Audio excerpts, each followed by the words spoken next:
Izzy, come on. Fucking dogs.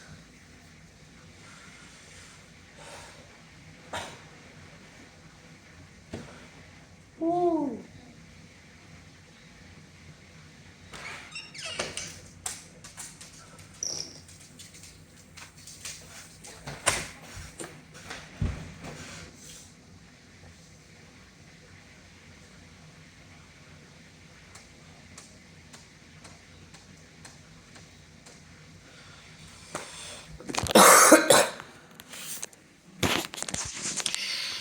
Woo!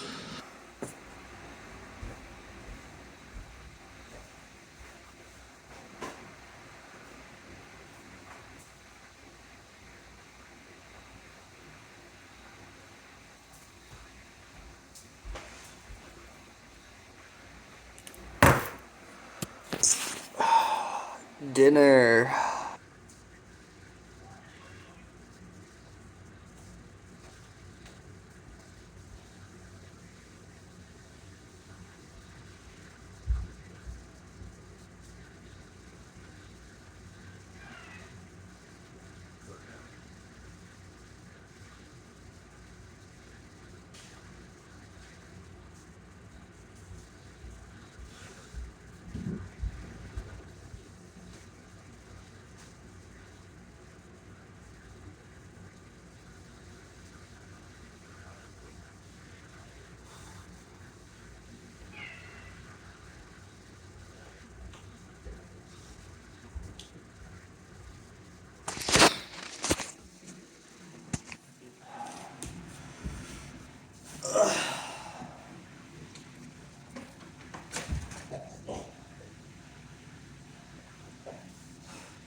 couple of days, I talked about the TikTok prankster Mizzy and how we do laugh out loud hilarious pranks like stealing someone's dog, just waiting for that PTSD to set in, and then going, Lamar was a prank, and giving them the dog back. And if that wasn't laugh out loud hilarious enough, he'd walk into the back of people's shops, businesses, and also just straight up their homes. I also mentioned in the previous video that Mizzy actually went so viral, the Met Police in the UK put out an arrest warrant for him to make an example of him. Basically, they thought if they cut off the head of the Hydra, all these like TikTok pranksters would kind of just fade away. That definitely will not happen, by the way. Now, I know Americans like to make fun of the UK a lot, but it's really good to know that we have our priorities set out instead of, sorting out very important issues like housing, homelessness, energy crisis. We're putting out a manhunt for a TikTok prankster. So after the manhunt for Mizzy, which lasted probably around 12 minutes, he turned himself in. Probably because he realised that the only two options he had if he didn't turn himself in was to move to a different country or to call Leicester to get his wanted level wiped. Now, it was really weird, seeing him being hauled off to a jail cell, the fact that, even the policewoman that's taking him away is kind of, waiting to be filmed.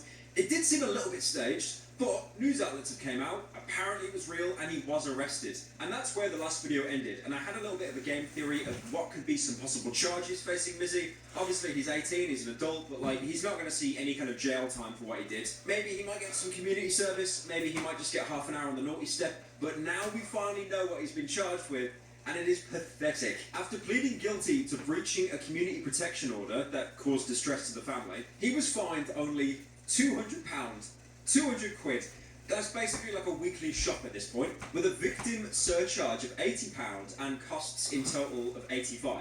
What a beautiful word, by the way, victim surcharge. Things you can't do, and there might be some areas of London that you're not allowed to visit. And in Mizzy's case, it was trespassing on private property. If he does that again, he could see jail time. So, the Met really put their foot down there. They told Mizzy, no more stealing dogs, no more going into people's homes. So basically, just like the rest of the UK. So yeah, to say Mizzy got off lightly was definitely an understatement, and that's pretty much where the story should end. But no, Mizzy realised that all the tabloids were talking about him, all the commentary channels doing daily slop were talking about him, because me and Critical both did a video. So he realised he had his 15 minutes of fame. And what did he do with that? He went onto the Piers Morgan talk show to try and defend his case live in front of millions of people. Now, I'll be honest with you, I know on TikTok or YouTube Shorts, the top comment on a cringe video will be another painful watch. This is by far the most painful watch I've ever experienced in my life. To say that Mizzy got bodied in this interview is a complete understatement. At one point, he gets so desperate, he realises he can't win the argument. He starts plugging his Twitch channel, saying he's going to be doing IRL streams. I'm legally adult, so I can do IRL. What are you going to do now? What am I going to do now? Twitter Mizzy is banned, and I'm going to be on Twitch. Yeah, I'm going to start streaming on Twitch, IRL streams, gaming streams. My Twitch is Mizzy is live if you want to get at that. But yeah. Do you want to try and come up with a sincere apology or not? No, I don't need to come up with no sincere apology. I already have my own remorse, and I already. You don't have any remorse. What do you know? Okay, then whatever you. To you, it's all a bit of a joke. If you steal some old woman's dog, it's all a bit of fun. If you jump on a Jewish man, it's all a bit of fun. If you run into people's houses with young kids and terrorise them, it's all a bit of fun. But what I'm saying to you is, there's been plans to change up everything. You're just no help in it. You just talk your own thing. You have your own set morals, and yeah. So that's you. No, it's not about morality. Okay, cool. Whatever you say, I'm still talking. You interrupt me again, Piers Morgan, why'd you keep interrupting? Let me tell you, So if you couldn't tell already with Mizzy, the interview was just complete shambles. Usually when Piers Morgan has a controversial character on, they'll go anywhere from 30 to 60 minutes, depending on how much dialogue there is. The Mizzy interview ended after 10 minutes. I think it actually got the world record for the shortest Piers Morgan interview. Throughout the entire interview, Mizzy basically shows no remorse, just constantly plugging his socials, saying how much he's blown up. And then at one point, he says the only reason that he's in trouble is because of his race. Tell me about your life. What justifies this? What's happened to you that makes you think you're doing this? What do you mean tell me about my life? Well, you said you know nothing about your life. Tell me about your life. You're trying to get onto me because I'm black. Because I guarantee Because you're black? Yeah, I guarantee if I don't give a damn about your skin colour. Really? No. Why do I care what colour your skin is? I just think you're an idiot. Oh, thank you. I think you're an idiot too. I'll be honest with you, I think it's irrelevant if you're black, white, the Na'vi from Avatar, or even Big Papa Smurf. If you have 3 people walking into someone's house that you do not know, you have every right to be shitting yourself. Honestly, I remember when I used to live in Birmingham, there was actually a viral video going around on TikTok of a woman that was knocking on people's doors at night, hoping to be let in for some kind of support, you know, kind of using sympathy. But then if you did that, a gang would actually jump you and rob your house. Be aware of this person. She's currently targeting Birmingham, and what she's doing is knocking on people's homes late at night, crying, saying that her mum's died, she needs help. Now, the person that opens the door and falls into her trap, there's a group of guys waiting, and they run in and barge in and start robbing the house. So raise awareness. Now, obviously, Mrs. Plan was nowhere near as malicious as that. He was just, you know, walking into someone's house, being a bit of a dickhead, sitting on their couch, and then leaving. Lamau. It's nowhere near as evil as a plan like that was with an organised gang. But still, my point is, if you have strangers that want to gain access into your home, you sometimes do think the worst case scenario. I think another point to show how emotionally immature Mizzy is the fact that, you know, he's criticising how long the sentencing is in the UK, almost like, it's not really my fault doing a crime, it's how short the sentence is. If the sentence was longer, maybe I wouldn't have done it. He really gives off that energy that is like being called into the headmaster's office and not like, you know, being blasted on live TV in front of millions of people. You there? Let me speak. No, Let me speak. No. I'm going to tell you. Let me talk about that No, situation. for the viewers, wait a minute. Wait a minute. For the viewers, Wait a minute. for the